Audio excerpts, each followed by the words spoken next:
Okay, we're live. Okay, marhaban. Welcome everybody to our Friday community check-in. We hope you are all doing well and doing safe. We're very excited and happy to have our two guests today, Dr. Alfaouri and Mr. Bassam Mustafa. We're going to be discussing two different things today. So we're first going to go into the COVID testing site, and we're going to then afterwards go into the different loans that currently exist that the government is giving us. So we hope that you're all doing well. We're going to listen to both Dr. Alfaouri and then Bassam, and then afterwards we're going to take questions and answers. So please leave your questions in the comment box below. Thank you very much. And without further ado, Dr. Alfaouri. The testing for coronavirus. And as you all know, coronavirus is an enveloped RNA virus, single-stranded. That's for anybody who's listening with a biology background or basic understanding of virology. This virus has been around before in some other forms, but it's mutated. So when it comes to testing, we always want to try and pick up on the RNA. And when I talk about the testing, I'm not talking about the rapid test. This is not the rapid test. The rapid test is still being tested, is being approved, and being sent. And based on what I've read recently about the newly approved tests, they should already be sent out to hospitals and medical facilities, and some providers have them. But unfortunately, with those rapid tests, you have a lot of false positives and false negatives, meaning that the test could come up positive or could come up negative, and that could not be true. So the best test so far that we have and that we're using, yes, it takes a little longer, is the PCR test, where it picks up on the RNA of the virus. And that's the one that currently we're using at the Passaic County testing site at William Patterson. So this result actually takes anywhere from 2 to 3 days, maximum 5 days for the result to come out.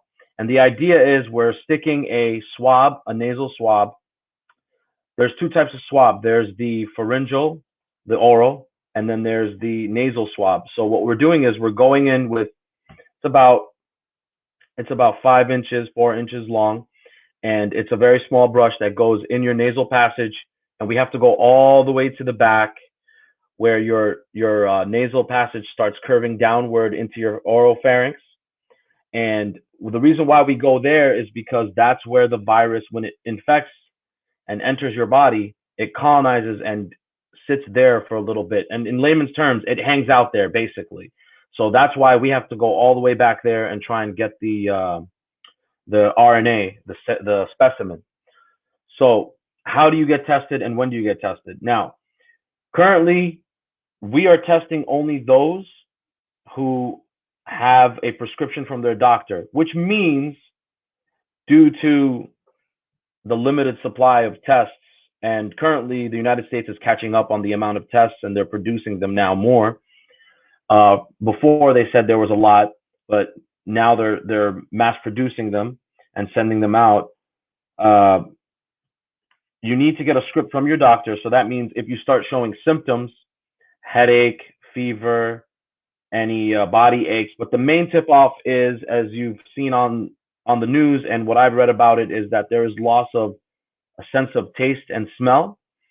And the reason is that the nerves for the sense of smell are in the same region where the virus hangs out. We'll just say it hangs out there. It colonizes in that area, it goes there, and it hangs out there, and it causes the sense of smell to go. So if you start having any of these symptoms, loss of sense of taste or smell, fever, body aches, flu-like symptoms basically, because unfortunately a lot of the symptoms that are being found in the virus, the coronavirus, are similar to the flu. You call your doctor, you do a telemedicine appointment, because currently doctors now are not seeing patients at their clinic. If they are, they're seeing them within an hour of each other to minimize exposure. So you get a script from your doctor, and you have to be a resident of Passaic County. So the two conditions are to come get tested at the Passaic County testing site are you need to be a resident of Passaic County, and you need a script from your doctor. You come, you get online, and it's drive-through. You're not allowed to leave your vehicle. You stay in your vehicle, and you keep your windows rolled up. You check in, they check your paperwork at the first tent, make sure everything's fine, and you come down and you enter the testing area, and you wait online, and there are people that collect the sample, and they will give you information and packets on the coronavirus and what you should do, and how long until you get results and when you'll hear back. So once you've made it down into the site, there'll be people there at a tent, which I work at. I'm the operation manager there. There's about sometimes there's 2 lanes, and there's nurses and medical professionals that do the sample collecting. These are licensed nurses and medical professionals, and they've been trained in collecting these samples. So what happens is they'll ask you to lower your window, and they'll tell you to lean forward and stick your head up, and then they will go into your nose. They go in with the swab, and then for about 10 seconds, they twirl it clockwise and counterclockwise, and then pulls out, put it in the test tube, and you're done. After the test is done, we let you know, and I'll just tell you right now, we give this packet to everybody. This is the packet we're giving to everybody that comes and gets tested. Here it has information on when the results come out and what to do. Also gives you information on the virus. And it also includes the president's coronavirus guidelines. It was previously 15 days, now it's 30. And also it gives you on how to stop the spread of germs, and we'll talk about that. So if your test is negative, there will be no notifications within 5 business days. That means that you do not have the coronavirus. Now, obviously, there's always a small percentage that the test is inaccurate, but the test is, for the most part, accurate. Any asymptomatic individuals, patients who are not showing any, people who aren't showing any symptoms, they're advised to maintain social distancing, stay 6 feet away from people, and stay home. Stay home. That is the most important thing. We do not want people going out in public and getting exposed. Now, if you're positive, you'll receive results within 2 to 4 days. Sometimes it's 2, 3, or 4, maximum 5. And you'll get a call from the local health department, and they will advise you that you've been tested positive, and this will be done via telephone. So you will get a phone call if you're positive after you've been tested here at the Passaic County Testing Facility. Again, if you have any questions regarding symptoms or any new developments in your symptoms, let's say you started with a headache and then you start getting pain or anything like that, call your doctor. Your doctor can answer all your questions. There's only 2 things that will occur that you're advised to call 911, and that's if you have severe chest pain and very severe shortness of breath. Now, the virus has shortness of breath as a symptom. Some people do experience some shortness of breath, but when you start developing severe shortness of breath where you feel like you cannot take any air in, that's when you should call 911. Now, if you test positive, what should you do? If you get a phone call saying that you're tested positive, you should take steps to prevent the disease from spreading to people in your home and your community. So what you do is, number 1, obviously stay home. Number 2, stay in your room. And you want to make sure that you get rest and stay hydrated. If you have any medical appointments or anything like that, or you end up making any, you should always call your health provider before you go if you test positive, so that they can take the steps before you get there so they can prevent you from spreading it to other people. Now, you always want to cover your cough and your sneezes. So you always cough into your elbow and sneeze into your elbow. And the reason is because when you cough and sneeze, you spread germs anywhere from 5 feet to 10 feet away. You want to always make sure you wash your hands with soap and water. And if you don't have soap and water, you can use hand sanitizer. You have to make sure it has at least 60% alcohol in it, or it won't be effective. So you always want to make sure you have hand sanitizer. And also, if you do test positive, and let's say you do have to leave your room or talk to anybody in your family, make sure you're wearing a mask. Put the mask on, make sure it's covered. The mask at this point, this mask right here, you can have this mask or any other mask, but try not to get the N95s. We need those for medical professionals that are dealing with sick patients in the hospital. So wearing the mask when you're sick will actually protect other people from getting what you have. Okay? So, another thing, and these are also recommendations from the CDC as well. After you've isolated in your room and you're getting rest, you should be staying hydrated with fluids, water, soup, Gatorade. Also, you need to have your own silverware. So if any one of your relatives or anyone in your home is your caretaker, they should leave your food either outside your door or on a table near your door, and then they go away and then you get it by yourself. And for the caretaker, they should be handling your silverware with gloves and washing their hands and just keeping that silverware just for you and just washing it. Also, you should have your own bathroom.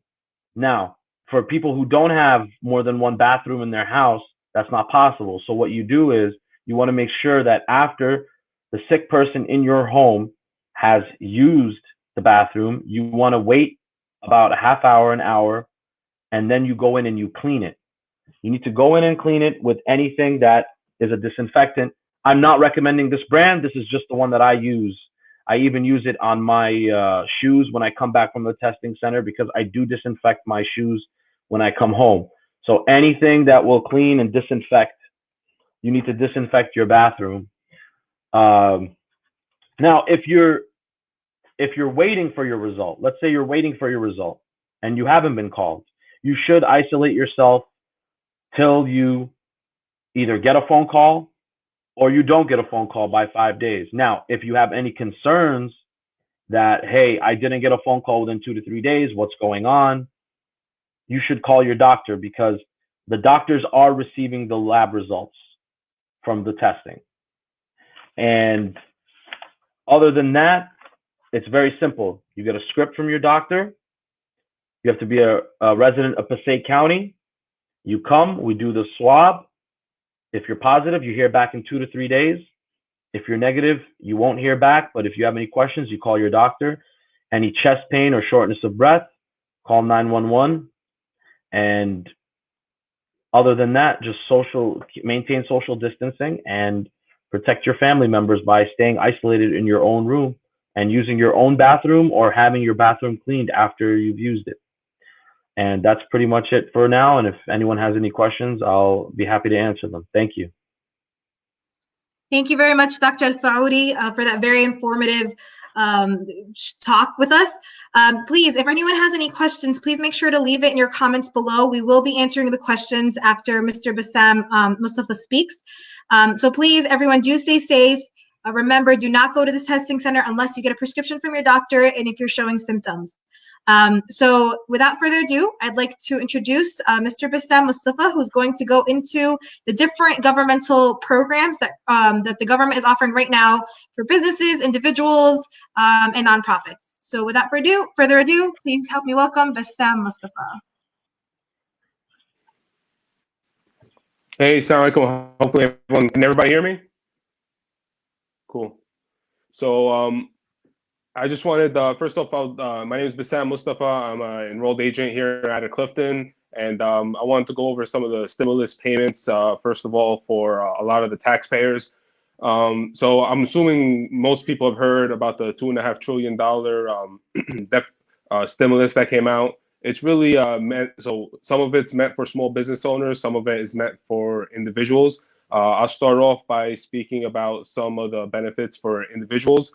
So individual taxpayers that make less than $75,000 a year should be expecting a stimulus payment of $1,200. Married couples, that doubles to $2,400.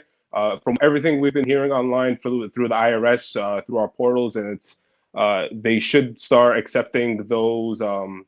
They should start accepting those applications and start sending out those stimulus payments within the next week or so. That doesn't mean that you're going to get your payments within a week. The IRS has issued guidance regarding that and saying it could take 6 to 8 weeks from I believe it was April 1st. So it will take a while for some people to get their payments, especially if you didn't file your 2018 or 19 taxes.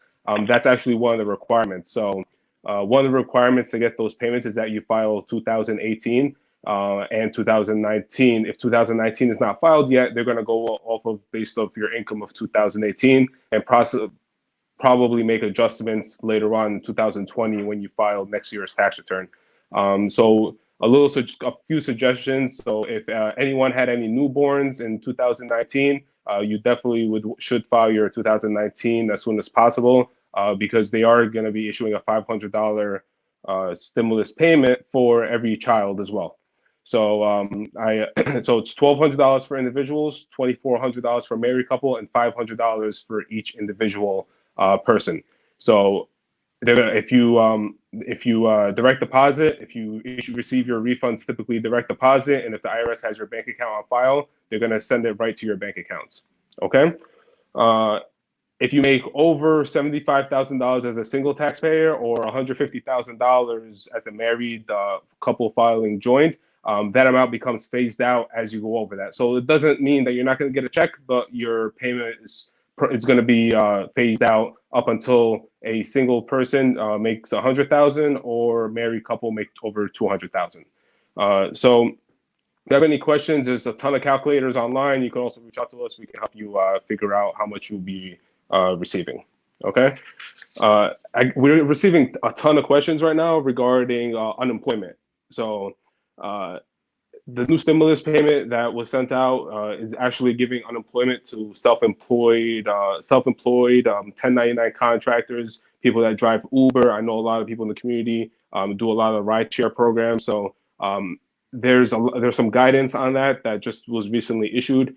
One of the first prerequisites of receiving that type of the unemployment from the state of New Jersey is that you have to submit for the traditional unemployment and get rejected by the state. So once you're rejected by the state, the second course is to actually apply for what's something called a PPP loan through your bank.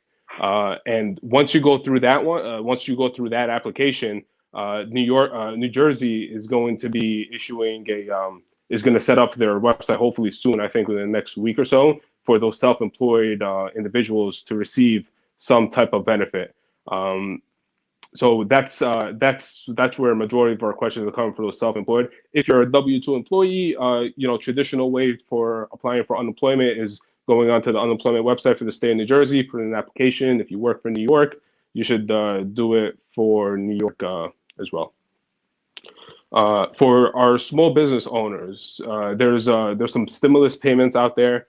Two of them to be exact. The Economic Injury Disaster Loan, EIDL, is one of them, and the PPP, which is the Payroll Protection Program. Some small business owners may qualify for both loans. You can apply for both loans.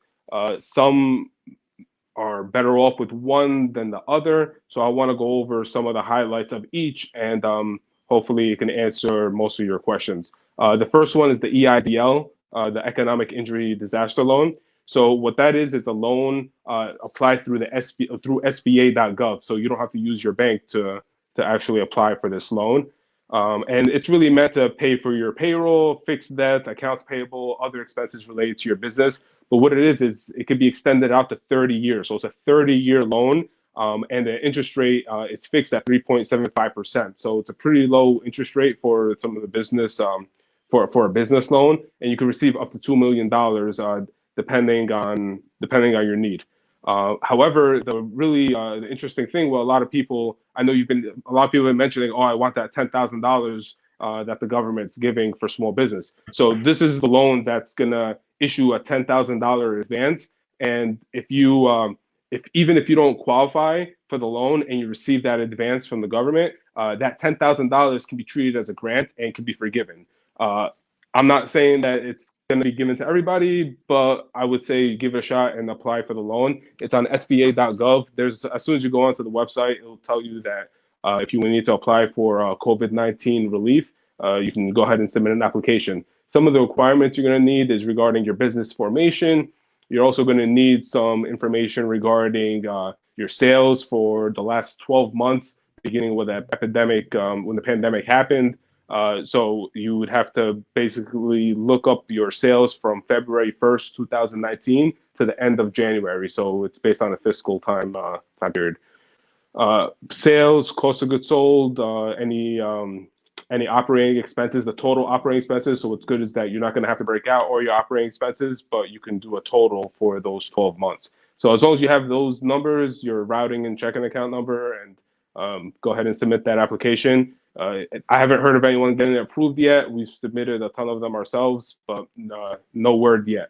So I would just, all I know is the money is running out very quickly. The Senate has gone back and asked for an additional $250 billion to go into the program for the PPP program specifically, and that's being allocated very quickly. So I would definitely try to put those applications in as soon as possible. So the other type of loan is the payroll protection loan, the PPP.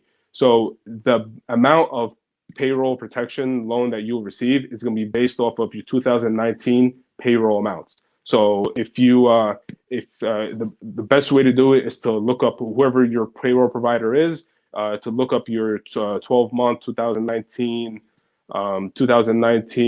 payroll detail, and look up your total amount for 12 months, divide it into 12, and multiply it by 2.5. So that 2.5 of payroll is what is the amount of loan that you can receive. The biggest benefit of this one is if you have X amount of employees and you have you're able to get a significant amount of funds from the government using this PPP loan.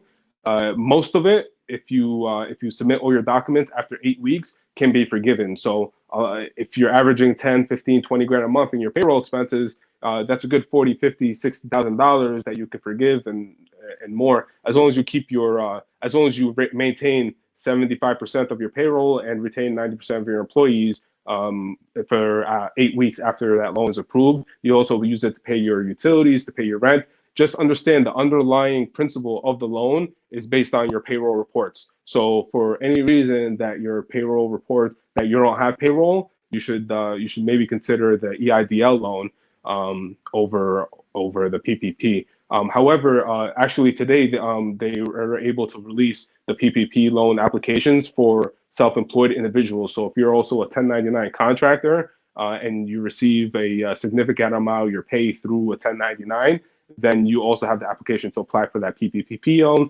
And it is also a requirement for the state of New Jersey to apply for that as a prerequisite before you start to collect unemployment for being a self-employed individual. Okay. So, however, that loan is considered a shorter term loan. It's a 6 months, but can go up to 2 years. And it's also fixed at 1%. So it's a much lower interest rate, but it's a shorter term. And as long as you have the proper approval, you can have 100% of that loan forgiven. So it could be much more than $10,000. And I mean, anyone knows if you have 5, 6 employees on payroll, you're spending that's a significant amount of your operating expenses, especially for 2.5 months. And if you can have that forgiven, that's pretty good. However, there's not a lot of money left out there. Wells Fargo, I know, stopped taking applications, but from what I've heard, they're going to accept some new applications. If you're banking with Wells Fargo or other ones that stop taking applications, I would suggest using maybe a third party like Lendo, lendo.com. You can put the application in, and they'll shoot it to a lot of different banks that some banks you may not even heard of that are specialized in SBA loans. So I would do it that way. If not, most banks are only accepting applications if you have a banking relationship with them, which means you have a business bank account, if you have merchant services or whatever it is with them. So I definitely recommend you reaching out to the bank that you normally bank with. Keep in mind, you're going to need your payroll reports, any 941s and 940 reports, and things like that. So if you guys have any questions, you can go ahead and start posting them to the chat. And thank you, everybody. Thank you very much, Bassam, and thank you very much, Abubakr, for all your wonderful insight. We did get some questions, so I'm going to go through them in order that they're coming in. And please, any questions you have, please put them in the comment box. I am going to be reading them in order. So the first question comes from Rania Ammar. So if we don't have medical insurance, do we pay at a site in case we need the test? That's a good question. No, we are not taking any money or any form of payment at the test site. Thank you. The next question is, if someone got infected with the coronavirus and recovered, for how long should they stay away from others? Okay, so I'm going to answer that question, but before I answer that, I'm going to answer another question that could pop up. So if you're infected with the coronavirus, you need to self-quarantine for about 14 days. The reason being is that from the day you get tested, till you could be tested and you could just start showing symptoms. Now, here's the thing. The virus will infect you and you may not show symptoms until 2 days, or anywhere from 2 days or as long as 14 days after exposure. So it's very critical that afterwards, after you get tested and you test positive, that you isolate yourself for 14 days. Again, with some people, it could take a little longer for the symptoms to subside. And so that's that for that. So if you test positive, you need to isolate yourself for 14 days. Now, how do I know when I can resume normal activity, go back out of my room, but still maintaining social distancing and staying home? How do you know that you can get out of your room? So the recommended amount is 72 hours after your final symptoms. So if you start getting better and all you have is a cough or a sore throat, you cannot leave your room until 72 hours, which is 3 days, until after the last symptoms have subsided. Thank you, Abubakr. So the next question we received is, will parents of college students receive $500 for their children if they're over 18 and not working? So any student, if they're dependent on their tax return, which means they're under 24 years old and still in college, as long as you claim them as a dependent, as a child on your tax return, you're eligible for the $500. So as long, even though they're students, if they can file their own tax return, but as long as they're dependent on their tax return, that's where they'll receive it. Thank you, Bassam. The other question is, I heard the $600 unemployment goes only for people who filed 1099. Does that mean people who apply for W-2 unemployment are not getting any additional $600 as well? So the $600 payment that was part of the stimulus package, it's up to $600, an additional unemployment payment. So what that means is majority of unemployment cases are 50%, and they usually are capped out. However, if for higher income individuals that are reaching over that cap, they can tap into that $600 threshold and be able to receive some more of that money, in addition to what they're receiving. However, if they already approved, the state already approved you for that amount, that's the amount. They're not going to send you an additional $600. Okay. Thank you very much.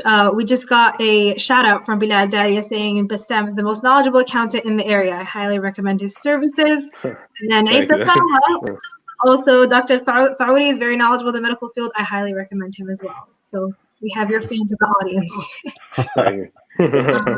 So with that, if anyone else has any questions, this is the last call for any questions.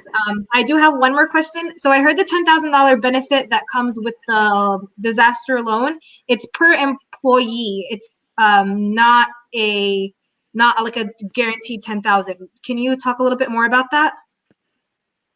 I'm sorry, I didn't get I didn't understand the question. The disaster loan. I heard that because you had said that you get $10,000 with the disaster loan.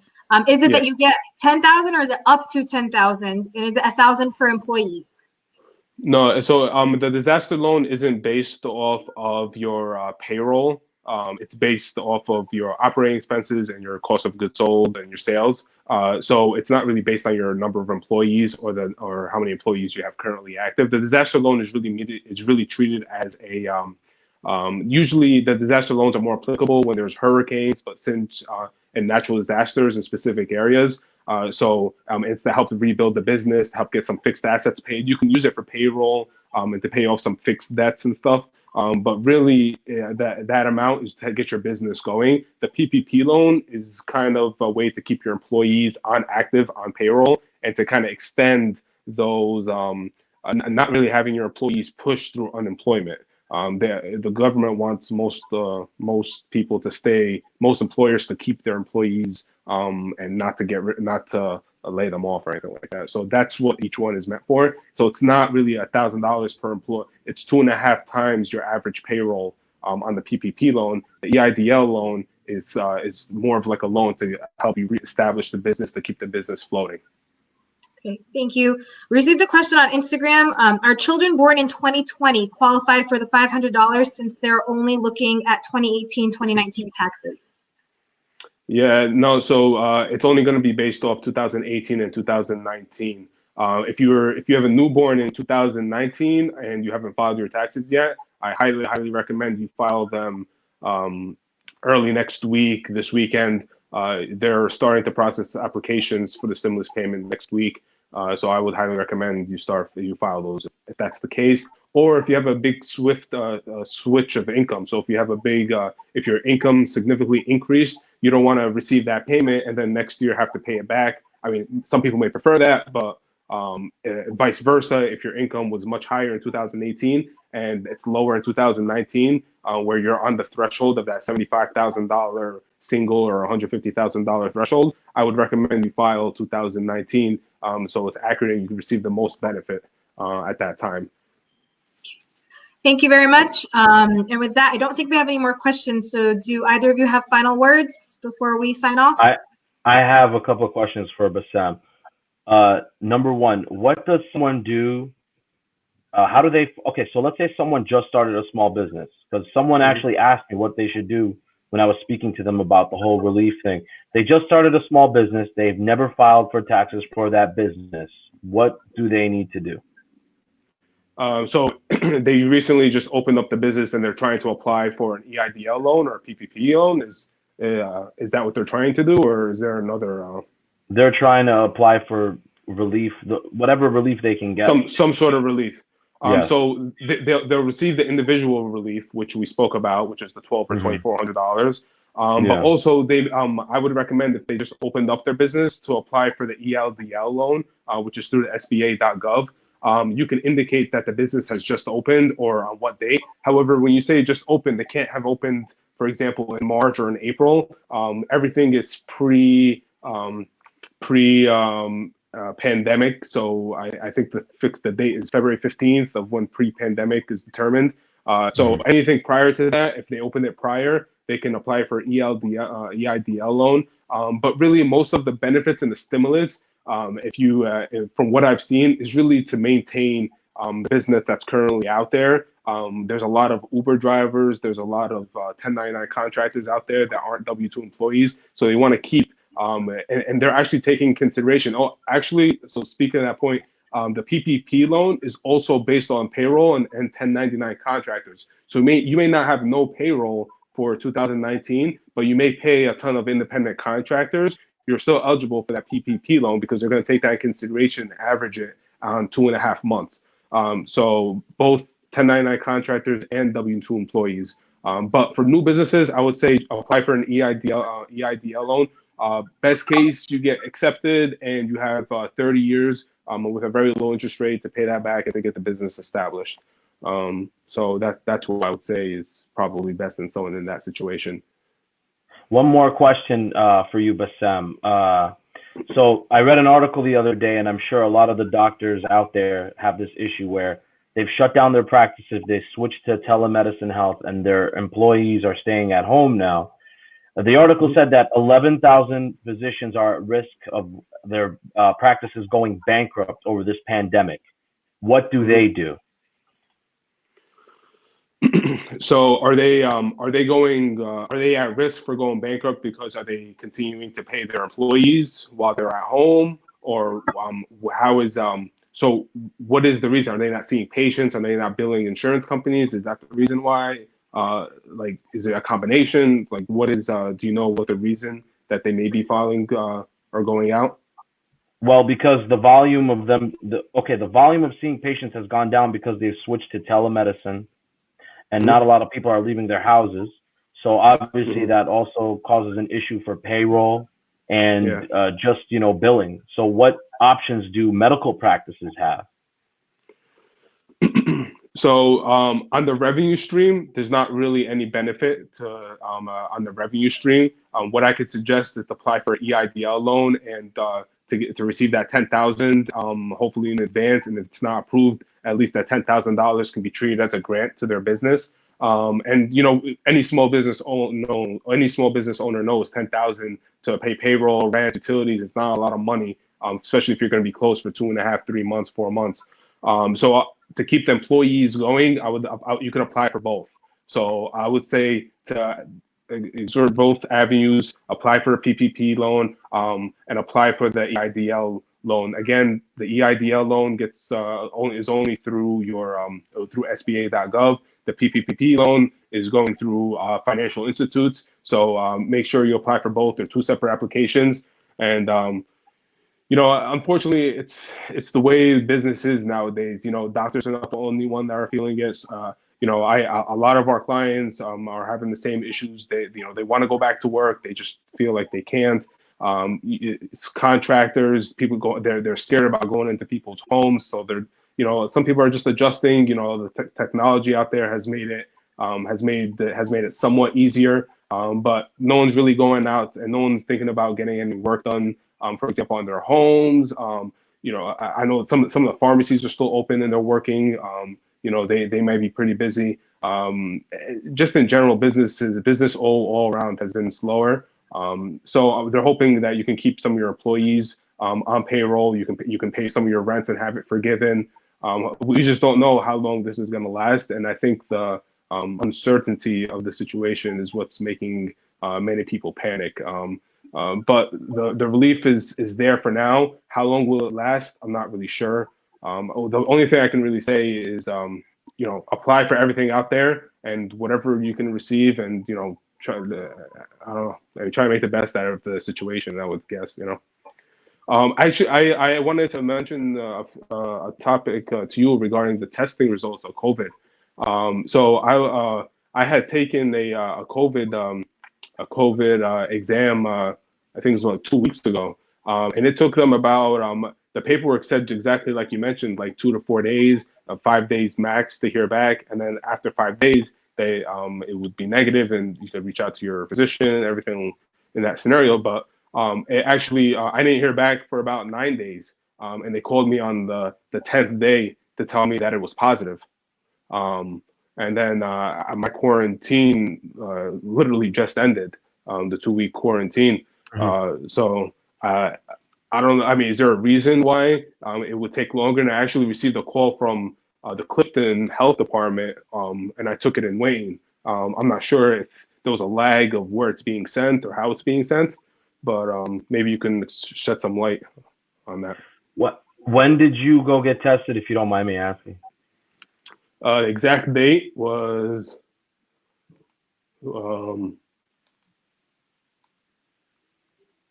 March 30th. Oh, okay. So I've been feeling symptoms before that, and then by the time you get a doctor script and then get there and everything, so it was March 30th. So I can only tell you what I know, and what I know is that we've been getting people with results that they get the results back within 2 to 3 days. Yours could have just been a rare case. The only explanation which I could provide is maybe there was too much volume on the labs. Other than that, I have no idea. There's usually it's maximum 5 days. 9 days would probably just be because of the sheer volume of people getting tested. Because as we moved on, as the days progressed, more testing sites have opened up in New Jersey. I think every county is now trying to have a test site open. But for your situation, I guess it was just a rare case. Do you recommend to after like the 2 weeks, 3 weeks to get retested? Me personally, I honestly can't give you an answer on that. The thing is, because if you finished let's say you have symptoms today, and today's the last day of your symptoms, you have to wait 3 days until your symptoms go away to resume normal activity under the guidelines. From what I know is the only people that are being encouraged to be retested are those in the medical field. Those are the people like doctors and nurses. If they end up getting positive, they're the ones being encouraged to get retested so that they can return to work. But for the general public, you get it, you test positive, you quarantine, you wait 72 hours from your last symptoms, and after that, in theory, you should be fine. There are rare cases of people that get sick again, but that's very rare. Right now, all the people that were coming in, like I've been reading about, is they're getting it and they're making full recoveries.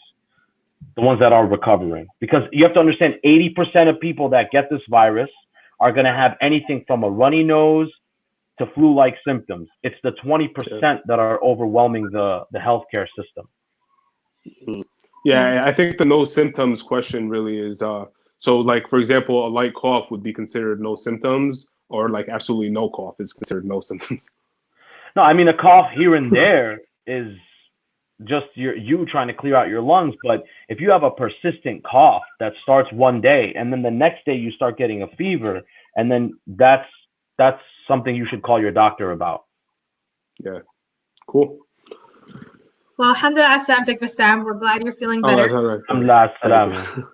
Thank you. So we did actually receive 2 more questions. So I'm just going to ask them very quickly. So the first is, I heard the stimulus check is a loan against next year's tax refund. Is that true? So in previous years, in 2001, that was true. All indication as of right now is that it's not. So I would say, I think it's safe to say that it's not going to be a loan and doesn't have to be repaid. And also, if you owe money to the IRS for previous years, it's not going to go against that. So some people have that owe the IRS previously may have their refunds levied by the IRS every single year. Those people know who they are. And in this event, they would still get the stimulus payment, and the IRS won't levy those payments. So if you're not used to getting your payments, your returns every year, I would still expect the stimulus payment. So we're getting some well wishes that you're feeling better. So just from the audience. Thank you. So we had another question from Omar Abbasi. Are credit card bills on hold, or do you still have to pay them? So I'm not really too familiar with the mortgage and credit card payments.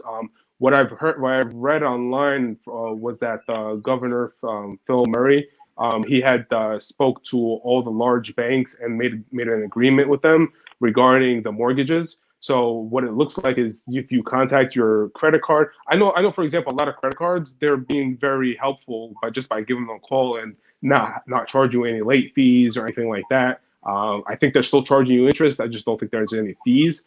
So you can extend it out an extended period of time. I think the credit card, it's not really on hold. I think they can extend it for you without charging you any fees, really is the answer there. But for mortgages, you can extend those mortgages out. Pretty sure no problem asked for 90 days. Car notes as well and things of that nature. But you have to work with your individual bank on a case-by-case scenario. I've heard the wait times are very long, so I would definitely try calling them in the morning or at a time that's not busy. So just to elaborate, we had some people in the chat say you need to call your bank and ask.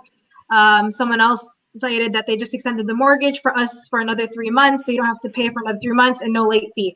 What I have heard is exactly what Bassam said. Make sure to call your provider, whoever they are, and say that you are unable to pay due to COVID, and you have to be specific.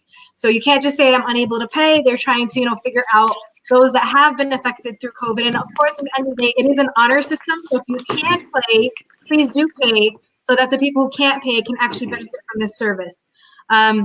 So I think it's just call your individual provider and tell them, I'm unable to pay because of COVID and everything that's going on. And then I'm sure they'll work with you. Because I've heard of many cases where they do work with you, but you do have to cite COVID. And obviously, I'm hoping that everybody's honest when they're actually calling and saying they can't pay. We had one more elaboration question, where she was saying to be clear, her unemployment is less than 600 max. So does she get an additional 600? No, so it's not an additional 600. So it's phased out on the number of wages or the amount of wages that you receive. There's not a lot of, and honestly, there's not a lot of guidance on it either. But what I could say is, if you applied they started to apply that $600 threshold increasingly on those wages that you may have applied for back up 2 weeks ago or 3 weeks ago. So the amount that they're giving you would include that. They won't issue you another $600 payment. So the amount that's approved for is including all benefits. It's there's no additional payment coming after that. Thank you. So just to elaborate exactly what Adli said, you can't just stop paying without calling your bank or anyone. So this goes for rent, this goes for everything. You can't just stop paying and then later when they come send you collections, you say, oh, it was COVID. That does not work. Yeah. You have to be proactive about it. You need to call your providers and make sure that they know the situation, and then they may or may not help you. So this is not a guarantee that they will help you, but if they will let you know. So another question received is, how does unemployment benefits work? So how does it work? How does it work from the employer side, or how does it work from the employee side? I would assume employee. Okay. If you can cover. So I guess on the employee side, really unemployment. If you worked in New Jersey for 20 weeks, or received, I believe it's like $250, something like that. The requirement's online, but whichever one you receive first, whether you work 20 weeks or make a certain amount of money, then you qualify for an unemployment benefit. Typically, the rule of thumb is about 50% of what your wages are. 40-50% of what your wages. So it's not really meant to cover your entire salary that you were working. It's really just meant to kind of keep you on your feet during that time that you're unemployed, until you're able to find another position. You can apply for unemployment even if you are furloughed. So even if it's temporary unemployment or your hours were significantly cut, you can apply for unemployment for those benefits there. On the employer side, typically, every employer that has payroll active, a portion, they're covering a certain portion of the unemployment benefit every single week that the employee is an active employee. And a good way to think of it is that the state has a bank account for that employer, and every week that they're processing payroll, a small portion gets kind of dumped into that account. And then once your employees start to go, once your employee goes unemployed, they start to access that money in that fund for that employer. So there's a percentage that's fixed by the state. However, if the employer fires a lot of people or lets go a lot of people, that unemployment rate continues to is going to increase because it has to make up the deficit during that time. So that's from the employer side. However, I don't think that many employers are going to be affected by letting go a lot of their employees during a pandemic like we are in now. So I wouldn't. The business owners don't have to, I don't think, be too concerned about that right now. But in general, that's how the employer portion works. The employee portion, pretty straightforward. They take it. The calculation that the state goes through. I don't have the details of the calculation, but from what I've seen, it's typically 40-50% of their gross wages that gets paid out. Well, thank you very much. And Dunya thanks you for your help, and she's glad you're feeling better. Thank you. So the last question, which I think is a great question to end on, is are we seeing a light at the end of the tunnel? Believe me, if I knew that answer, that would be the first thing I would say as soon as I got on. Right now, recently I saw today that some countries are getting the virus under control. What I saw last time from New York is that the rates are flattening a little bit. The rates aren't going up anymore, to my knowledge. Here in New Jersey, we are anywhere from a week to 2 weeks behind New York. We still got some time to go. I don't think we're near the end of the tunnel just yet, because you have to bear in mind everything that you're seeing now is a result of the social distancing and the guidelines that were implemented 2 weeks ago. And Dr. Fauci has even said this himself, if you watch every day when he speaks about it.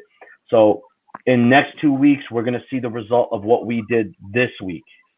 So we're going to keep doing this, and we have to keep the social distancing. I know that the president increased the guidelines till the end of the month. We just have to see what happens. and everybody just needs to continue to do what they're doing. And please, like this past week, they were worried about it the most, and unfortunately, we lost a lot of people, and we just need to get through it. And you have to understand the thing about the hotspots right now. New York is the hotspot. Who knows in a month where the hotspot will be, because New Jersey's 2 weeks, 1 to 2 weeks behind New York. You've got some other states, especially in the Midwest. There are states in the Midwest that never started the guidelines until recently. And if I recall correctly, some states haven't even done it yet. So nationally, light at the end of the tunnel, no idea. Locally in the tri-state area, I still don't know, and I can't give you an answer, but what we're doing is working, and it's effective. Yes. So thank you very much. I know we're getting a few more questions on the chat box, but unfortunately our time is up. So please make sure to rewatch the video. We have a lot of these questions have been answered. We do encourage everybody to, we highly, highly encourage everybody to keep practicing social distancing. I know someone had mentioned that they want to see their grandkids. Trust me, it's better for you and for them if they continue practicing the social distancing. I know that it's hard, but we will get through this together. And on Bassam's side, there was a question about small businesses. I think any size small business under 500 employees is eligible for the PPP loan and the disaster loan, correct? That's correct. Yeah. So we highly recommend that also you all do, as long as you do need it, to take advantage of it. And again, keep in mind that the reason why this loan exists in the first place is exactly what Bassam said, to keep people employed and to keep our economy going. So with that, I sincerely thank our two wonderful, inspiring speakers for giving us a really great depth look into COVID, and then also looking into the current financial subsidies that are provided by the government. I thank you both very, very much. I hope you both stay healthy and safe. And alhamdulillah, once again, Bassam, inshallah. Thank you. Thank you. And with that, thank you very much. Please make sure to visit our website, which is down below, www.paccusa.org. We have several programs that are happening throughout the week, and we would love for you all to join us. And we will see you for this specific programming next Friday at 5 p.m. Thank you very much. Stay safe and have a wonderful rest of your day. You too. Thank you, everybody. Stay safe, everybody. Stay safe, stay healthy, and maintain the distance, and stay home, please.